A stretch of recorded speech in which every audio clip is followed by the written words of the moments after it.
U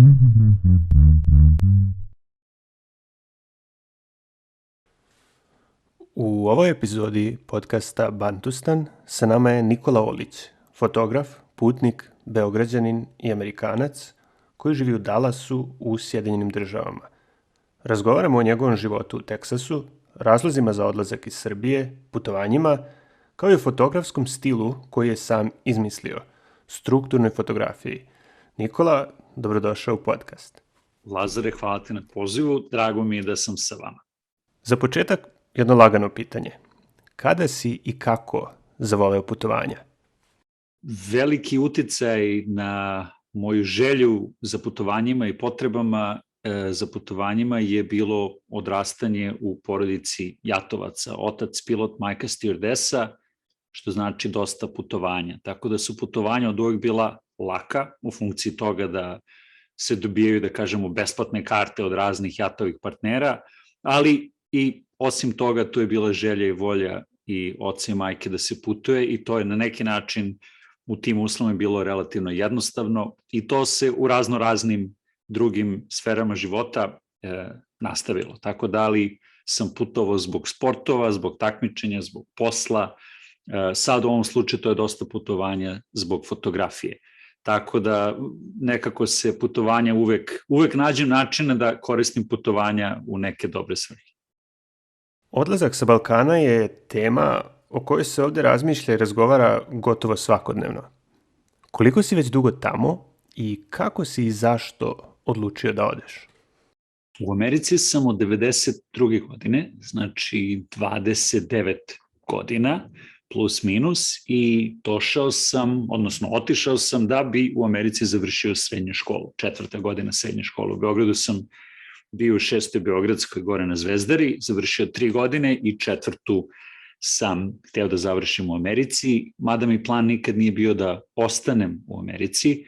Tako se desilo, jer je 93. povratak u Jugoslaviju tadašnju bio zakomplikovan naravno raznim drugim faktorima koji su nam, da kažemo, svima jasni, tako da sam ostao na nekom community college-u i nastavio da idem u školu da bi sredio status i mic po mic u kontinuitetu ostao sam da živim u Americi od onda.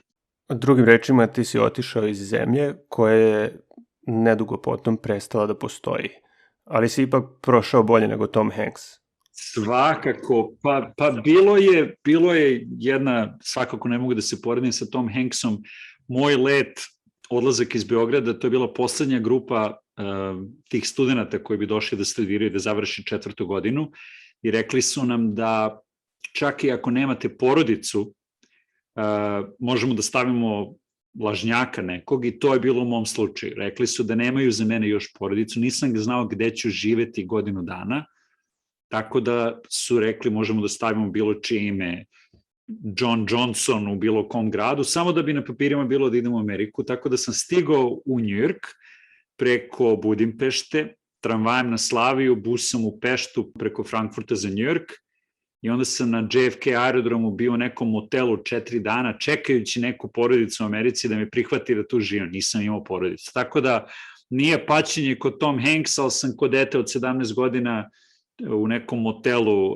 na JFK aerodromu čekao da me neka porodica negde prihvati i bilo je tačno u sredini Amerike, ovde u Teksasu gde živim svih 29 godina. Zanimljivo je to što si pomenuo da je to bio poslednji let za tu razmenu studenta. Mislim da mnogi i danas ne znaju da se sankcije 90-ih nisu odnosile isključivo na ekonomiju, nego da su to bile i kulturne sankcije koje su obuhvatale i takve stvari kao što je obrazovanje, internet i tako dalje. Da. Amerika je velika reč, nekako nabijena značenjem. I čini mi se da svako, kada je izgovara, zamišlja neku svoju Ameriku. Od onih koji misle da tamo teče med i mleko i da je samo dovoljno nekako se dokopati Amerike da bi se imao dobar život, pa do onih koji vide kao jednu čisto materijalističku, potrošačku kulturu u kojoj svi samo rintaju i kupuju i svi su glupi, takozvani glupi Amerikanci. U Sovjetskom savezu su imali jednu šalu o trulom zapadu koja je glasila ovako: Zagnjevajec a kak pahnjec. Što bi u prevodu značilo truo je, ali kako samo miriše. Čini mi se da ta šala jako dobro formuliše odnos istočne Evrope prema Americi. Ti si na tom zapadu proveo veći deo svog života, pa možemo slobodno reći da si sada već Amerikanac. Šta je za tebe Amerika? Amerika je unikatna, meni se čini upravo po tome što je na neki način ceo sistem kako funkcioniše Amerika je dosta labav u smislu da to nije država koja je prosto eto takva kakva je i ne menja se. Veoma je dinamična struktura politička, financijska, ekonomska, tako da na neki način obe Amerike koje si pomenuo postoje u isto vreme u raznoraznim kombinacijama po celoj Americi. Tako da je na jedan način to i to što čini život ovde teškim, ali to je to što čini život lakim. Jer možeš da nađeš svoju vrstu života. Ako hoćeš da živiš, da nemaš komšiju 100 km, možeš da odeš u, ne znam nija, Idaho i da ti je tako. Ako hoćeš da živiš sa 8 miliona ljudi kao da si u Hong Kongu, možeš to da uradiš na Manhattanu, možeš da živiš za relativno malo para, možeš da živiš za, da kažemo, baš puno para. Tako da je Amerika svakako ti daje opcije da živiš kako bi želeo da živiš, u naravno nekom domenu da tu ima i sreće i truda i nekih drugih faktora. Tako da Amerika može se gledati vrlo konzervativna, može se gledati da je vrlo liberalna i ona zaista jeste obe te stvari. Tako da u svemu tome čovjek može sebe da pronađe i da kaže, sad hoću da živim ovako i odeš u Kaliforniju i živiš jedan život ili odeš u Kentucky i živiš jedan potpuno drugi život. Tako da to može na neki način da te smiri, a to može na neki način da bude veliki teret, jer možda za razliku nekih drugih mesta, za sve postoji milijardu opcija u svakom momentu, da sve može da se promeni u 5 sekundi, da li tvojom željom ili nekim drugim faktorima. Tako da kroz to plivati, to je meni Amerika. Kad čuju da sam živeo u inostranstvu, tačnije u Kini, ljudi me obično pitaju i kako je tamo? I ja nemam pojma šta da odgovorim. Ne znam čak ni gde bih počeo. Jednostavno ima toliko toga što bi se moglo reći. I sve to preveliko da bi stalo u nekoliko rečenica ili u jedan kratak razgovor od 5 minuta i onda ni ne pokušam. Samo izbacim neku generičku frazu tipa, mnogo se radi tamo. Na što mi ljudi obično odgovore, pa da, Kinezi, mnogo rade. I tako se taj razgovor završi i svi su zadovoljni. Šta je tvoj go-to odgovor kada te neko pita i kako je tamo? Pa ja obično slegnem ramenima, što ne može da se vidi preko podcasta, slegnem ramenima i nasmejem se i onda razmislim kome je pitao to pitanje, ko je taj prijatelj, poznanik ili koli već. Tako da u Americi, ja bi to povezao sa prethodnom temom, šarenilo i dijapazon mogućnosti je ogroman i da kažemo te razlike, s jedne strane kažeš da to mogu biti lepe stvari, razlika, šarenilo ljudi, ali razlika u tome koliko ljudi zarađuju novca i razlika u tome što znači biti vrlo siromašan i vrlo bogat. Ja mislim da čisto kao ekonomski faktor nigde na svetu nema takve razlike koliko ljudi imaju milijarde dolara, a opet koliko ljudi žive na ulicama velikih gradova. U mom gradu Dallasu ima beskućnika, u Njujorku ima beskućnika, svuda ima. I veliki, ogroman broj. I oni na neki način žive na nekom, da kažemo, dnu financijskom u bilo kom mestu, u bilo kom gradu. Tako da ta razlika je prisutna, tako da u Americi postoji mnogo načina da se izboriš za neku promenu, tako da je vrlo dinamično i stvari se uvek vrlo brzo menjaju i politički vetrovi mogu vrlo brzo da promene stvari na svim nivoima i to se videlo u prošlim i pretprošlim izborima za predsjednika, tako da ja bih jednostavno rekao da u Americi ima strašno puno izbora i sve je moguće i pitanje u kom pravcu želi čovek dosta da radi da bi postigao život koji mu odgovara. Imam utisak da po Americi putuješ daleko više od prosječnog Amerikanca. S obzirom da uglavnom fotografišeš arhitekturu, Da li posebno ciljaš gradove koji posjeduju neka arhitektonska čuda? Da, to je svakako u zadnje vreme ovim projektom fotografskim structural photography se bavim oko 10 godina i da bi nastavio da kažemo, pravim nove fotografije, ta poseta Njujorku svake godine je vrlo, vrlo korisna. Osim Dallasa, drugi grad po broju fotografije u mojoj kolekciji upravo Njujork. I onda tražim jeftina mesta po Americi gde mogu da odem na jedan dan na brzaka da fotografišem. Da odem u 5-6 ujutru, vratim se u 7-8-9-10-11-12 uveče i evo, baš pre nego što smo počeli naš razgovor sam kupio kartu za 12. januar, Phoenix u Arizoni, idem rano ujutru, iznajmio sam auto da posetim 3 grada oko Phoenixa i vratim se kući u 10 uveče.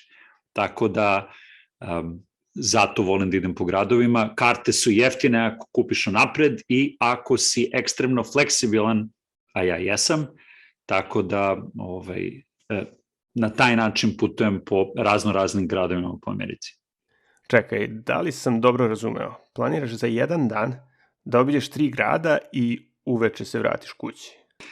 Da, letim u Phoenix i pored njega vrlo blizu, ali nema prevoza pa se mora kolima, zato sam iznajmio kola, ali su odvojeni gradovi. Pored Phoenixa je Glendale, recimo, to je ime ja mislim, a pored toga je Tempe, Arizona, odvojeni gradovi i u Phoenixu sam već pregledao preko Google Maps i Google Earth zgrade koje bi me interesovale. Orijentisao sam se istok-zapad da znam kuda da šetam da bi imao što više dobrog svetla i onda sam googlirao okolo druga neka mesta, da li ima nešto baš interesantno i bilo je i odlučio sam da je bolje iznajmiti auto, jeftinije jer i po Americi ima dosta aerodroma da nemaš transport i onda bi platio $50 za Uber da odem do grada i nazad, a ovako iznajmim kola za 50 evra, nije 50 evra, $50, i mogu da se vozikam okolo. Tako da si u pravu, iznajmio sam kola i idem na jedan dan, slećem tamo oko 7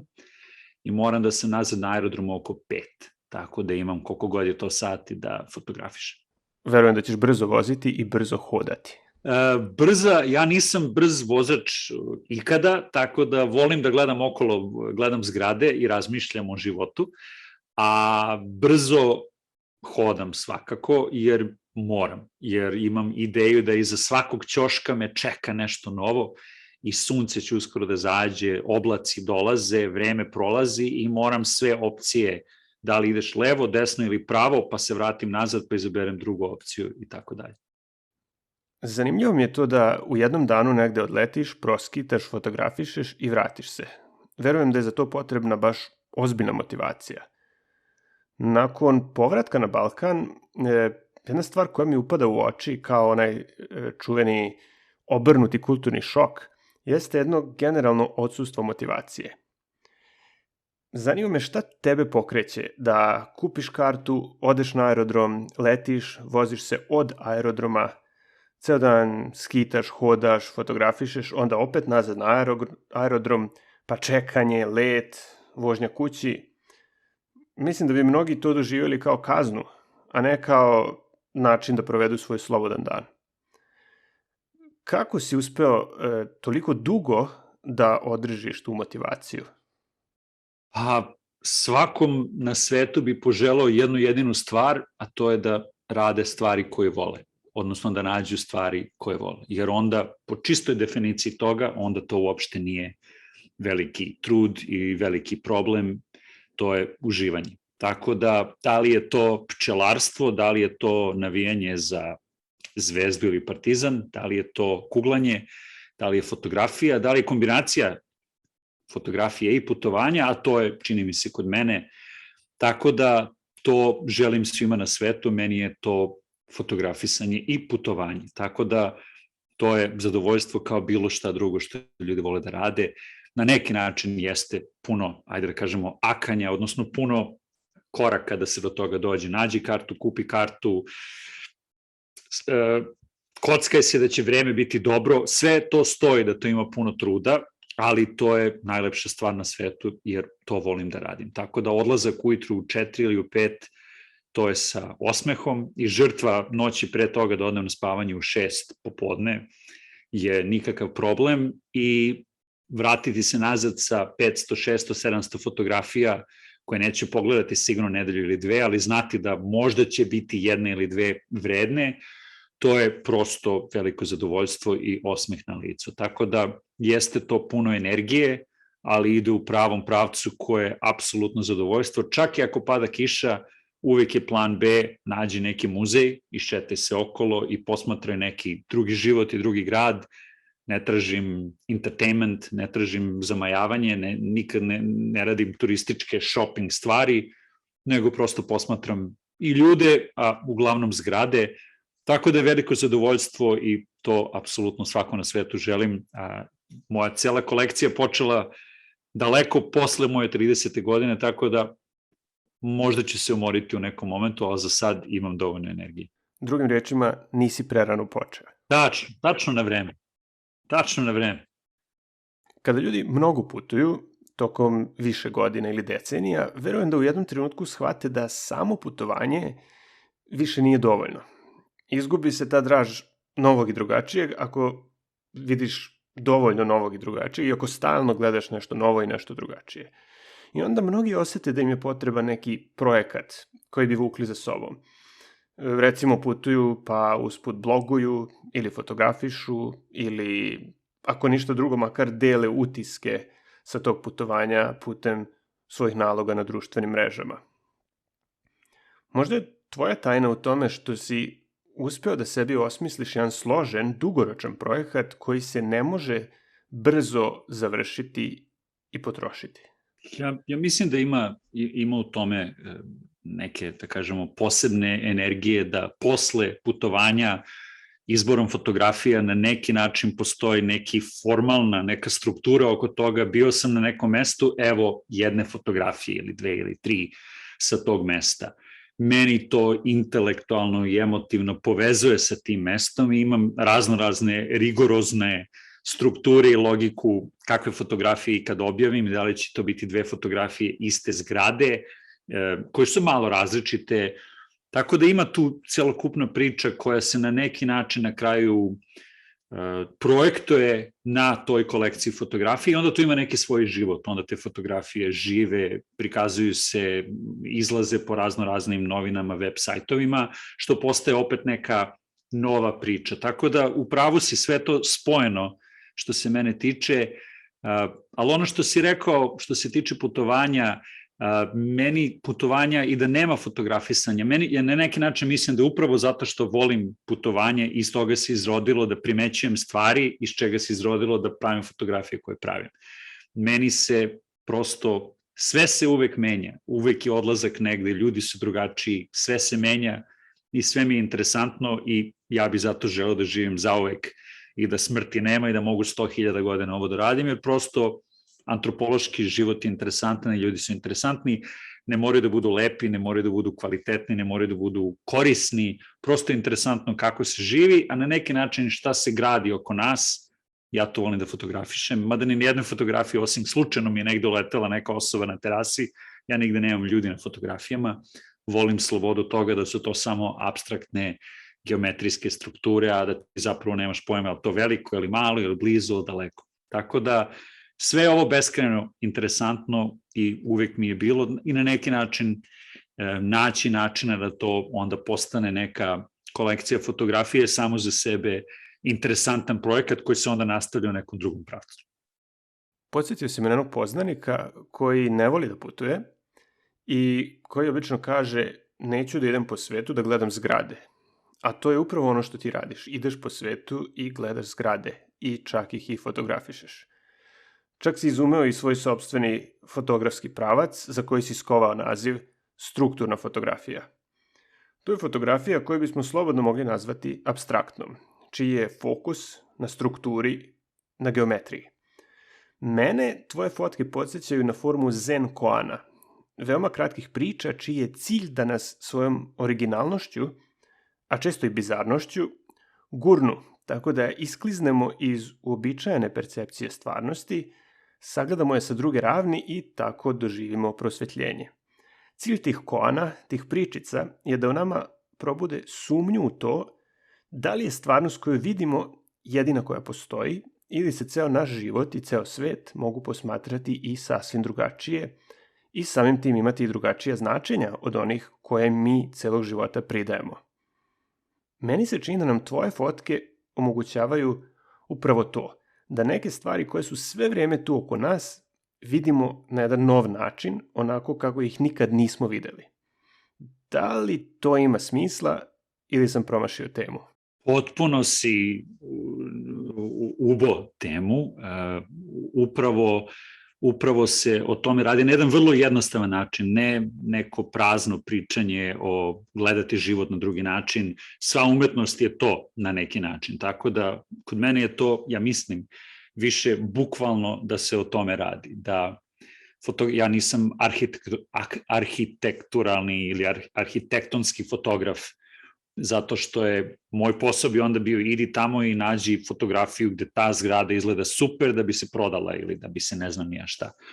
Kod mene tome se uopšte ne radi, radi se o tome da sam ja među tim zgradama i da ih posmatram i da o njima razmišljam. I upravo šta je ta realnost ispred nas na jedan vrlo lagan način. Ta zgrada, pored one druge zgrade, postane nešto potpuno drugo i ja se tu vrtim okolo i razmišljam, a šta bi bilo da odem 3 kilometra, 3 milje ili 3 kilometra, nema veze, levo, pa da poklopim tu zgradu sa onom trećem zgradom. Ajde idem da vidim. A šta bi bilo na onoj garaži da poklopim onu zgradu sa nekim drugim uglom? Nemam ni ja pojma šta će tu biti, ali u nekom momentu, gledajući kroz onaj mali provugonik na fotoaparatu, ja bukvalno nekada ne prepoznajem šta je ispred mene kad ga pogledam kroz taj mali provugonik, a sa oba oka kad pogledam ispred sebe shvatam šta vidim, ali kada izbrišem ostatak sveta zbog tog pravoganika, odnosno fotoaparata, sve postane drugačije. I to je meni beskrajno fascinantno. I tu se povezuje i sa poezijom oko toga šta ljudi vide oko sebe i kako opisuju svoj život i život oko njih. Tako da to je to što daje puno energiju u mom traženju. Ovih fotografija, jedna lepa fotografija sa nekog puta je beskrajno korisna i imam vrlo mali broj fotografija koje sam ikad objavio, nema ih ni 100, mislim da je 90 recimo u ovom momentu, tako da sam vrlo škrt šta na kraju postane fotografija, ali upravo je to moguće. Ko je nama naredio da mi ne možemo da pogledamo sve ove zgrade, da isklopimo kako to nama odgovara, kao kad stvaraš novu muziku, evo su ti note, pa napravi novu kompoziciju, evo su ti reči, napiši svoju pesmu, evo su nama zgrade, ja mogu sa tim zgradama da kažemo crtam na svom platnu, a opet to je tu ispred nas i mislim da postoji neko uživanje da otkriješ nešto novo, a ispred nose ti je bilo, da kažemo, celog života. Povremeno sam se u životu bavio pisanjem kao hobijem i uvek sam se mučio da osmislim novi pristup nečemu. Recimo, kreneš da osmišljavaš narativ, zaplet, i onda shvatiš, pa ovo već postoji. Neko je to već napisao tako ili veoma slično. Onda pokušaš u drugom smeru i opet brzo sklizneš u nešto što si ranije već čitao. Kao da misao uvek teži liniji najmanjeg otpora. Da se kreće putem koji je već pređen. I recimo gledaš nečije fotke sa putovanja. Ljudi slikaju Eiffelovu kulu ili krivi toranj u Pizi ili piramide ili šta god. I praktično možeš da uzmeš template i lepiš ljude na isto mesto. Jer svi slikaju iz istog ugla. Koliko je teško iščupati se iz toga i naterati svoj mozak da ne ponavlja već viđeno? Mislim da si upravo to što si rekao o tvom iskustvu sa pisanjem, ja nemam direktno da kažemo, nisam mnogo u tom svetu, međutim, svakako ja sam u svetu muzike i tu postoji prosto jednostavan svet šta znači raditi improvizaciju. Postoje note i ti se sad igraš sa tim notama. Sad u svetu muzike sedneš za klavir, to je moj instrument, i neka hrabrost, dovoljno znanja teoretskog šta znači muzika, da kažem, ajde šta znači muzika, neka zapadna, kako tonaliteti funkcionišu i harmoniji, sada šta znači hrabrost, igrati se s tim i staviti note koje ne bi trebalo da funkcionišu zajedno, pa da čuješ, pa da imaš neke, ajde, hrabrosti, da li je to, da li je to nešto. slično tome u svetu fotografisanja, upravo šta si opisao, ja mislim da je bio čak možda početak moje kolekcije fotografija, ne znajući da je to bilo kakav početak bilo čega. Bio sam na mostu Brooklyn Bridge, Brooklyn most, na dnu Manhattana koji ide ka Brooklynu i gledam poznatu zgradu od poznatog arhitekte Frank Gehryja, posmatram je sa mosta, kao na dlanu je ispred mene i izgleda nenormalno. Prosto je fasada čudna i zgrada je fascinantna. I okrenem se i kažem, vidi lepa zgrada, fotoaparat u ruci, ja uradim jednu fotografiju i kažem, slično što si ti pomenuo, kao bilo koji turista, zašto bi ja ikad ovu fotografiju pogledao kad dođem kući? Da li je bi ikad odštampao, ištampao, dao nekome, stavio na zid? Šta je poenta toga? To je ista fotografija. Šta je poenta? Gde bi ja pomnožio lepotu te zgrade sa nečim drugim? Neka misao. I onda sam tu sedeo, stajao, odslikao puno fotografija i shvatio da je ona najčudnija bila gde sam izbrisao ostatak sveta i samo se fokusirao na tu jednu zgradu i to mi je bilo lagano interesantno. Kad sam se vratio u Dallas, kad sam pregledao, to mi je bila omiljena fotografija, jer nemaš pojma šta gledaš. Nije uvek jednostavno, ne može uvek tek tako, sama abstrakcija u neku beskonačnost više nema smisla.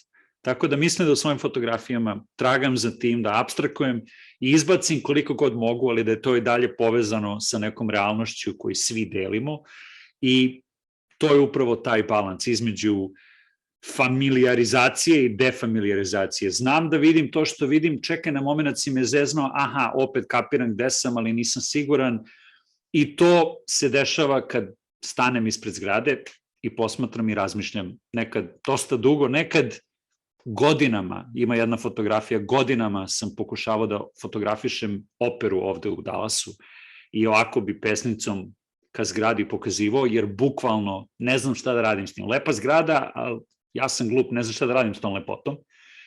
I provalim jednog dana da ako čučnem, kleknem, sačekam oblake, pojavi mi se šta mi je trebalo i to je bio kraj priče. Prezadovoljno sam otišao kući i to je bilo to. Tako da sam sad malo povezao razne priče, ali upravo o tome se radi. Drugačije videti i nekad ne mogu da ga vidim drugačije i potpuno me boli ovo. Nigde ne žurim i ne mora da bude drugačije, ali kad uleti, to je veliko uživanje. Većina apstraktnih slikara kreće od figurativne umetnosti, radi portrete i pejzaže, a onda s godinama sve više odlazi u apstrakciju, dok im se rečnik ne svede na čistu geometriju. Mondrian je recimo prvo slikao kuće, šume, vetrenjače, ruralne prizore i trebalo mu je dosta vremena da dođe do svojih čuvenih kvadrata i pravogonika po kojima ga danas znamo.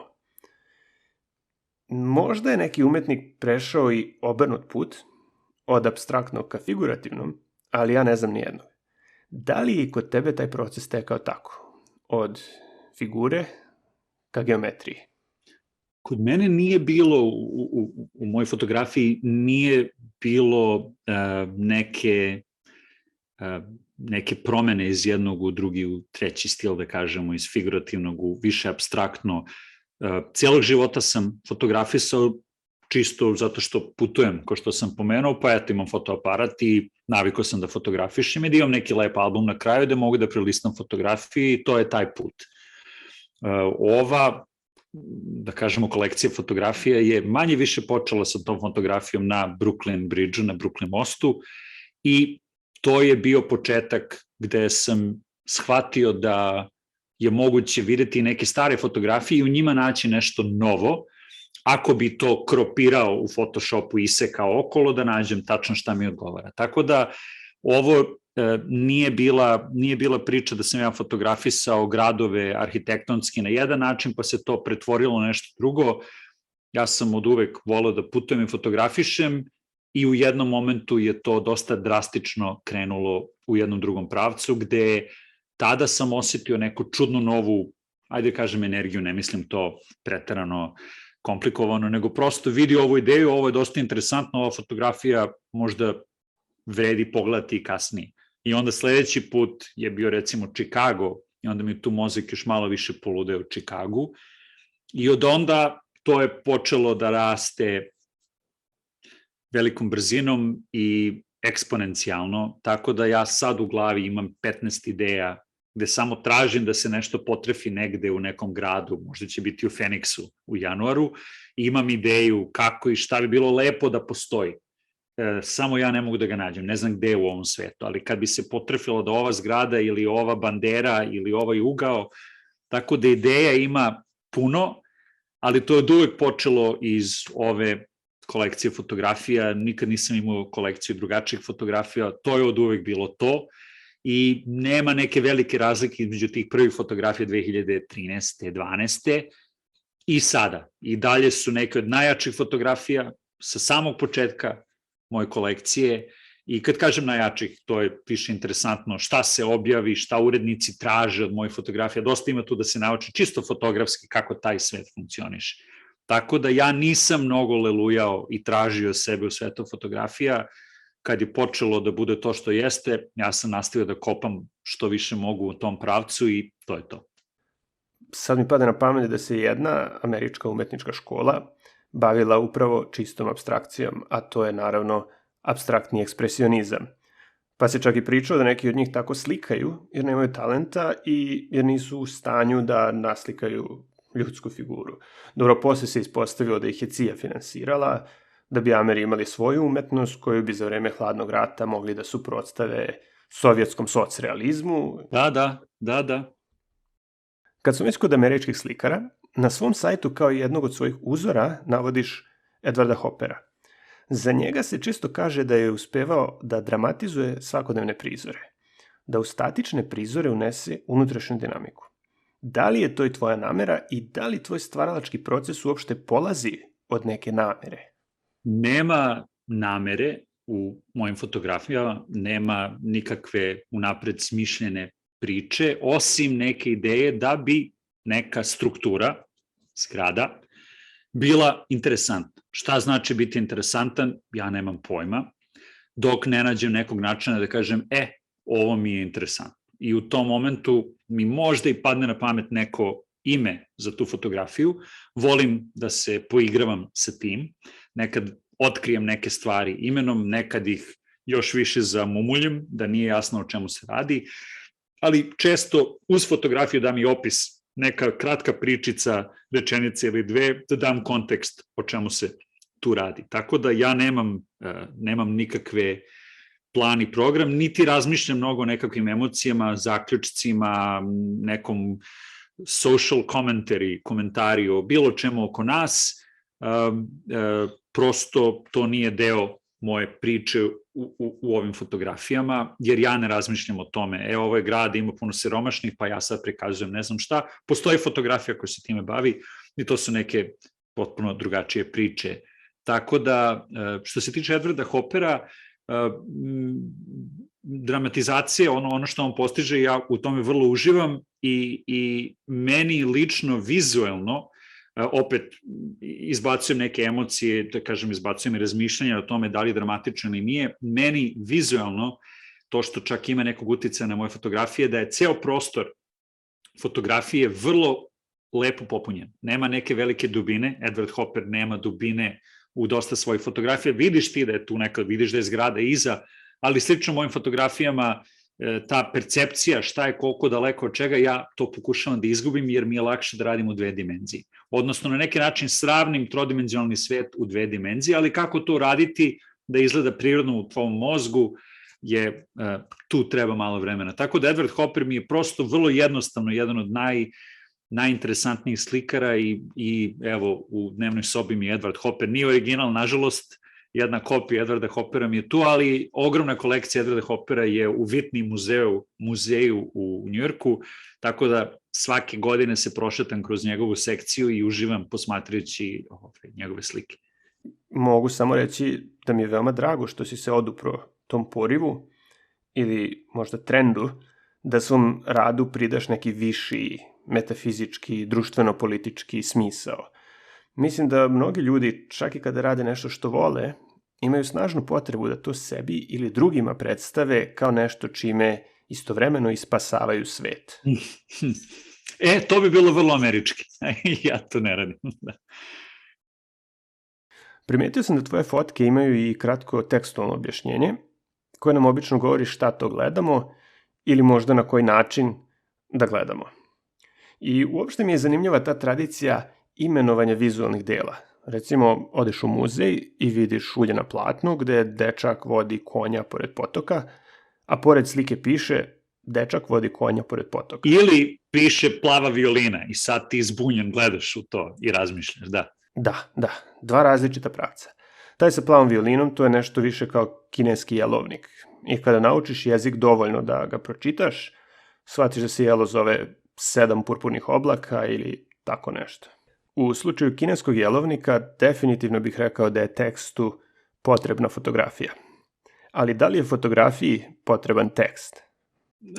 Ja fotografiji, bilo čemu na ovom svetu, autori koji stvaraju stvari, mene interesuje kakav komentar i šta bi oni imali da kažu na tu temu.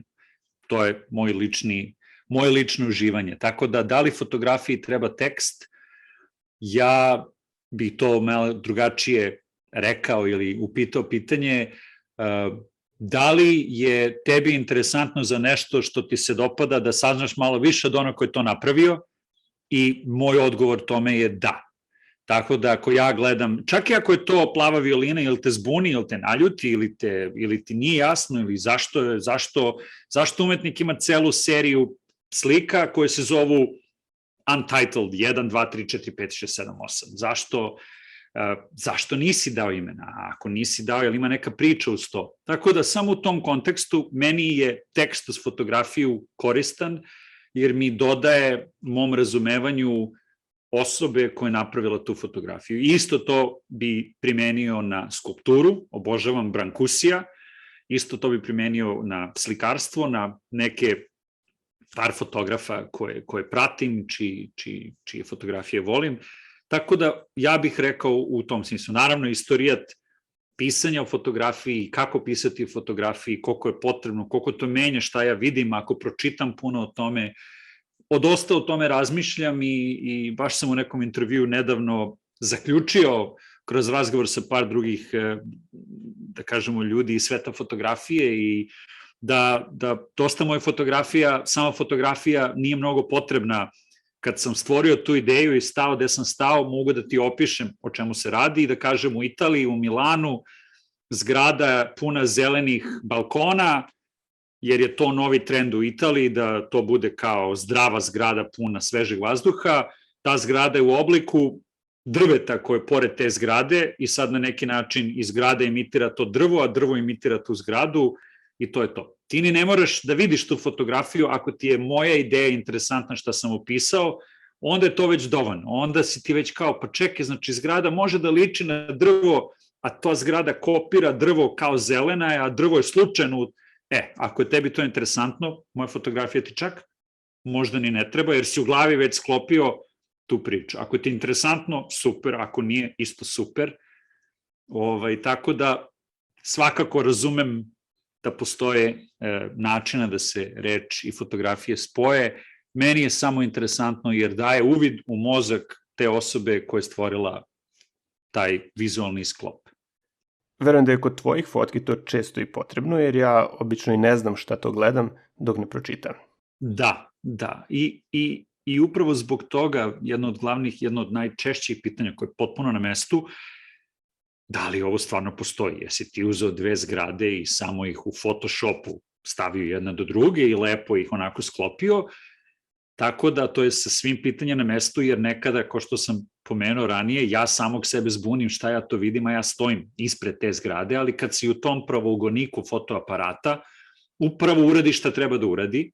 Znam da sam, dakle, da kažemo, na pravom mestu, ali zaista izgleda kao da o čemu se ovde radi. Upravo zbog toga, u svaku fotografiju dajem tačne koordinate gde sam ja stajao kad sam fotografisao tu fotografiju. Tako da u svaku fotografiju možeš na web sajtu da klikneš i stavite u Google Maps i onda može da odeš na onaj street view i da sa ulice pogledaš manje više gde sam ja stajao, pa sam vidi o čemu se tu radi. Otprilike, ne potvrdi, mene ne interesuje, ne moram ja da se pravdam, ali je interesantno dodatno da tu mogu da budu onda neke druge verzije te iste fotografije, pošto se ja u svom normalnom poslu bavim softverom, open source, da ti daješ softver drugima da oni to koriste kako žele, ima u tome neko pojednostavljenje, da ovo što ti izgleda čudno je tu ispred nosa svih ovih godina i eto, ja sam stao na to mesto i fotografisao. Ali zato dajem koordinate da bi ljudi mogli da provere i da vide sami za sebe kako je nastala fotografija. To mi se dopada. Gamification, jel? Praviš igru, avanturu, lov na blago, uključuješ posmatrača u tu tvoju igru i on prestaje da bude samo pasivan konzument nečega, nego postaje i akter u toj priči. Pa svakako i bilo je, desi se tu i tamo, bio je neki časopis gde su objavili na web stranici članak gde su bukvalno, ja mislim, poslali ljude da naprave iste fotografije sa 3-4 mesta po Americi i to je bilo fascinantno. I onda počne druga priča, pa kako si došao na tu garažu, pa kako je tvoja kamera mogla da zoomira tako daleko, kako ti se ruka nije tresla, a ja ne koristim tripod, koristim vrlo jeftinu kameru, nemam nikakvu veliku opremu, nikakvu skupu opremu. Priča se nastavlja, što je meni interesantno. Znači, ide ti fotografiši pa vidi da li možeš i to mislim na lep način, pa samom sebi onda postavi pitanje o fotografiji, ako si probao da uradiš istu fotografiju, da li ti voleo ili ne voleo moje fotografije, opet to nema meni nikakve veze, ali postoji mnogo tangenata na tu priču koji su meni prosto intelektualno interesantni. Da, neko bi recimo mogao pitati zašto na snimcima sa Meseca ne vidimo zvezde i zašto zastava ima 2 senke i kako se povija na vetru ako nema atmosfere. Tačno, i zašto je ravna, gravitacija i tako dalje, da li duva vetar.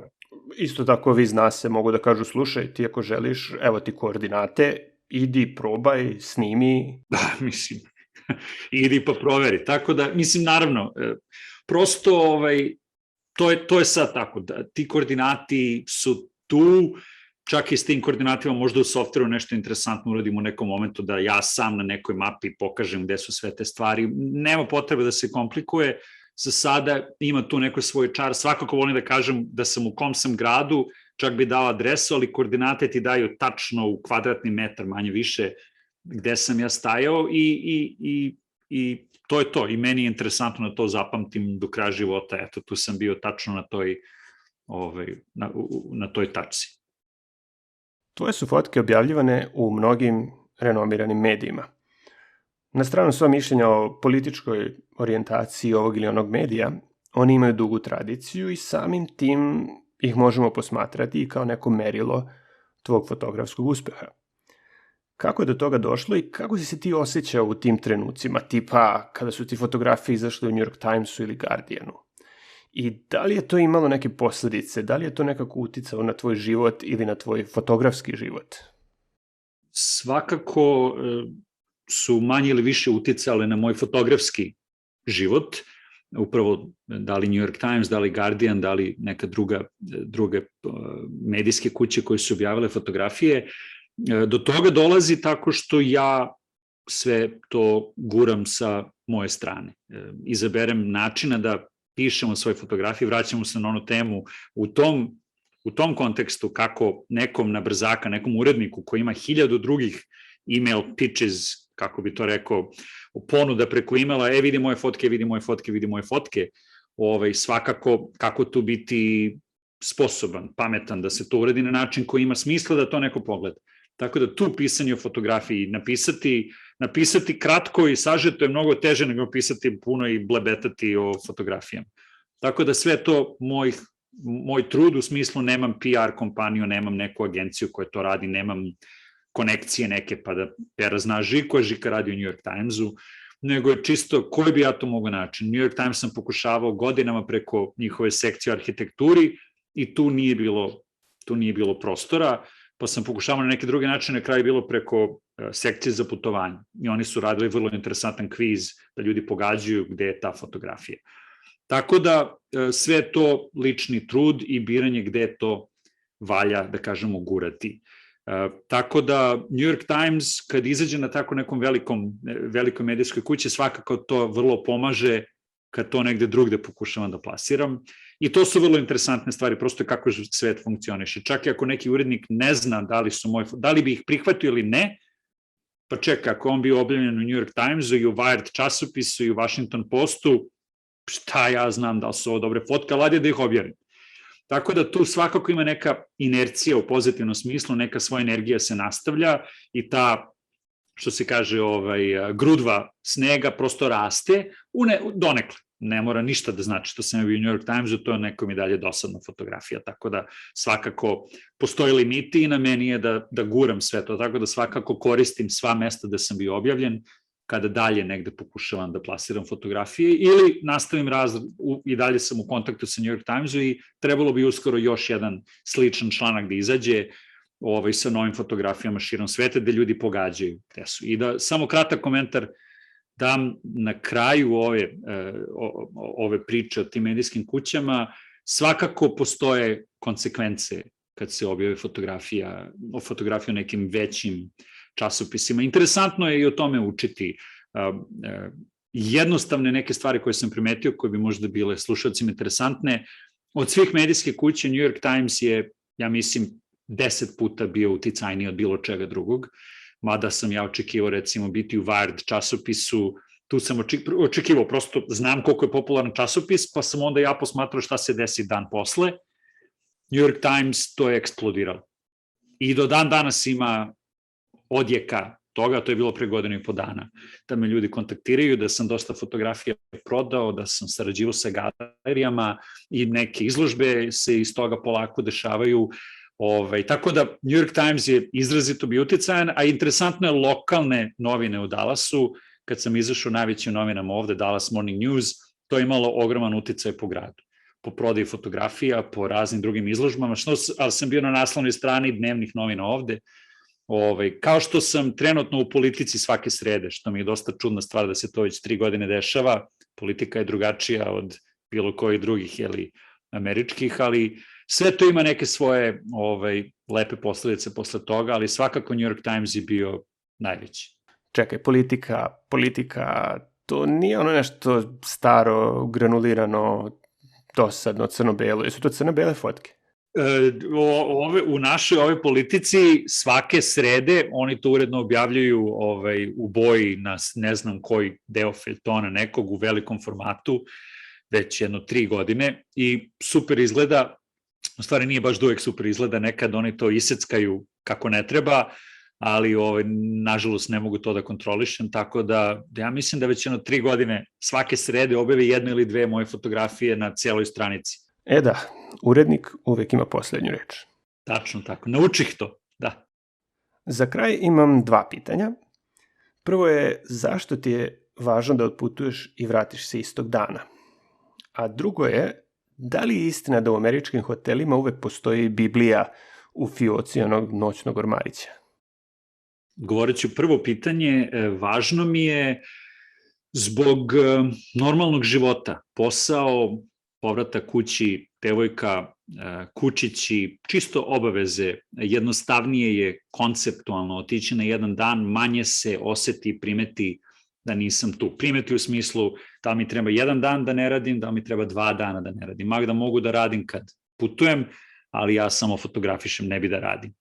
Tako da velika je razlika između 1 ili 2 slobodna dana, tako da se fokusiram samo na 1 dan, a opet finansijska konstrukcija. Ako ostajem 1 noć, to možda bude $50, možda mora da bude $150 na nekom hotelu ako nema jeftinijeg.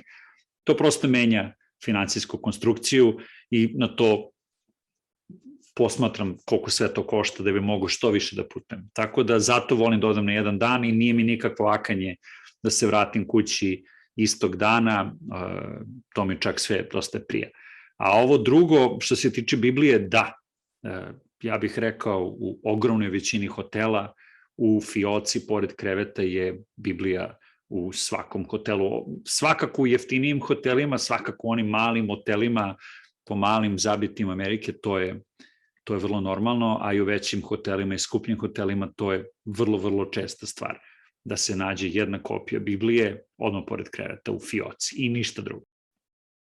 S obzirom da podcast nije baš zahvalan medij za razgovor o vizualnim temama, ostavit ćemo link na tvoj sajt u opisu, ali molio bih te da i ovako uputiš naše slušaoce na svoj sajt gde će moći da vide sve ovo o čemu smo danas razgovarali, ali i da prelistaju tvoju knjigu koju si nedavno objavio, a koja je dostupna na tvom sajtu? Najjednostavnije je na web sajtu, ime kao što si pomenuo, na engleskom je structurephotography.org, a isto je jednostavno da ime i prezime isto funkcionišu, tako da i nikolaolić.com to isto funkcioniše. Tako da to je najjednostavniji način, tu su linkovi za moj Instagram i tu ima isto dosta fotografija, tako da to je najjednostavniji način da se pogledaju neke od fotografije. Nikola, hvala ti što si gostovao u podcastu Kluba Putnik. Lazare, hvala ti puno i hvala vam svima, ovo je bilo veliko uživanje.